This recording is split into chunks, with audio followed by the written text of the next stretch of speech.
Shalom Aleichem, everybody. Rabbi Korach Frazier here. Excited to be with you all for Kesher and Koach, which is what I'm calling this video thing I'm doing. Kesher being connection and Koach being me, but also strength. And just really praying that our connections that we will be developing over these many, hopefully, weeks and months will actually strengthen us. So may it be so. I thought I'd pop in just for a quick Pesach message. I'm gonna still come through on Sunday, so don't worry about that. But I know that some people won't be on, and I want to make sure that we get some good news around Pesach, some good Torah. And so I just want to let you know about what I've been thinking about over these past couple of weeks here in preparation for Pesach. And also maybe sing a little song. I've been really deeply connected to the ancestral spirituals that our people sang, knowing this story by heart, because they knew it because they were Israelites.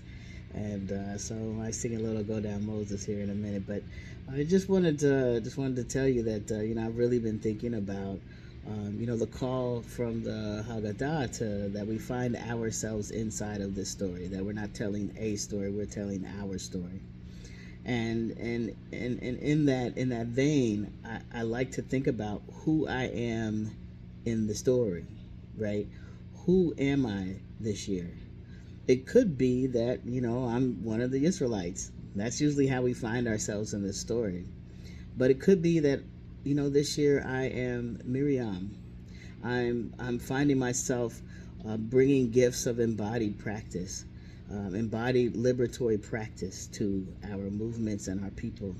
I might be finding myself as Shifra and Pua, who in their innovation and genius said, you know what, I'm not going to submit to the government structure telling me what my values are. I will practice my values even when it bucks up against the system, right? I will not do anticipatory participation in oppressive structures, as some people are doing right in this very moment. But we could be Shifra and Pooh and say we ain't doing that this year, right? I could also find myself as one of the folks of Mitzrayim, who are like, you know what, I ain't want none of this. I didn't want none of this, and I am still being hurt. I'm still being caught in the crosshairs of what is happening by this government, and I could be Paro themselves. My heart being hardened, my heart hardened to the suffering, the degradation, the pain, the realities of war and starvation and genocide, right? I could be finding myself in that place this year. There's no judgment around who you are and where you are in the story. We are looking towards who we are and where we are so that we can make better decisions, y'all. Because Mama Maya Angelou said, when we know better, we do better. And we could be doing a whole lot better when we know who we are and we know where we are in this story. So I invite you into that practice this year. Who are you in this story? Why might you be this particular person or these people in the story?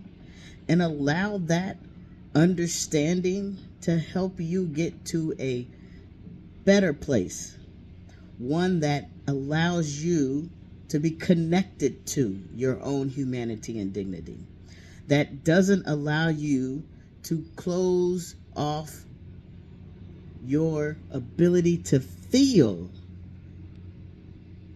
and to feel not only your own feelings but to feel the pain of others. Because what's happening right now, I don't know.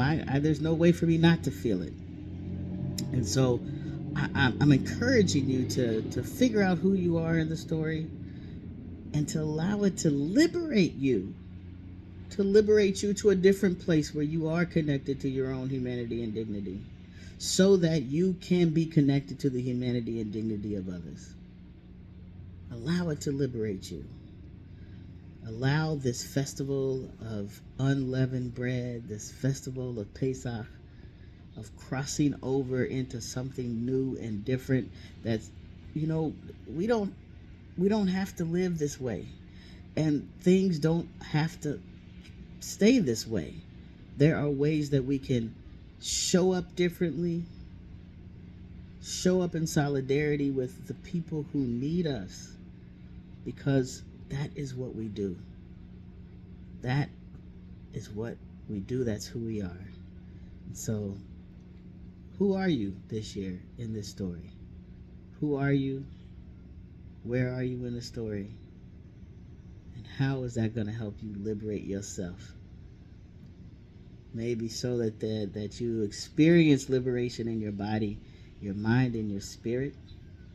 May it be so that you will have a better understanding of yourself, and that this understanding will lead you to the most beautiful liberation that we can all experience.